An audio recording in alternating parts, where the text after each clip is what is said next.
बहुत समय पहले एक असुर था, महिषासुर। उसने घोर तपस्या करके ब्रह्मा जी को प्रसन्न किया।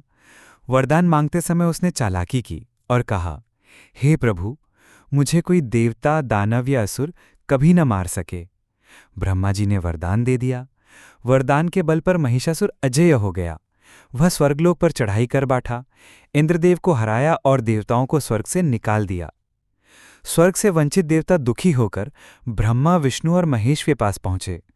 देवताओं की व्यथा सुनकर तीनों देवताओं ने अपनी दिव्य शक्तियों का संयोग किया। उस तेज प्रकाश से प्रकट हुई आदि शक्ति दुर्गा। उनकी 10 भुजाओं में विभिन्न अस्त्र शस्त्र थे: त्रिशूल, चक्र, गदा, धनुष बाण, तलवार, शंख और अन्य दिव्यायुध। वे सिंह पर सवार थीं, आंखों में तेज था और स्वर में गर्जना। मां दुर्गा ने देवताओं को विश्वास दिलाया, चिंता मत करो, अब महिषासुर का अंत निश्चित है। जब महिषासुर ने मां दुर्गा को देखा तो हंसते हुए बोला, हे देवी, तुम अकेली हो और मैं अजय, तुम मेरा क्या बिगाड़ पाओगी? मां ने मुस्कुराते हुए कहा, तेरा अंत अब निकट है। फिर हुआ भीषण युद्ध। पहले दिन मां दुर्गा ने मदन और कात्यायन नामक असुरों का वध किया। दूसरे दिन चंड मुंड का अंत हुआ। तीसरे दिन रक्तबीज सामने आया। उसका विशेष वरदान था कि उसके खून की हर बूंद से एक नया असुर पैदा हो जाता। मां दुर्गा ने काली रूप धारण किया और रक्तबीज का वध किया। 9 दिन तक यह युद्ध चलता रहा।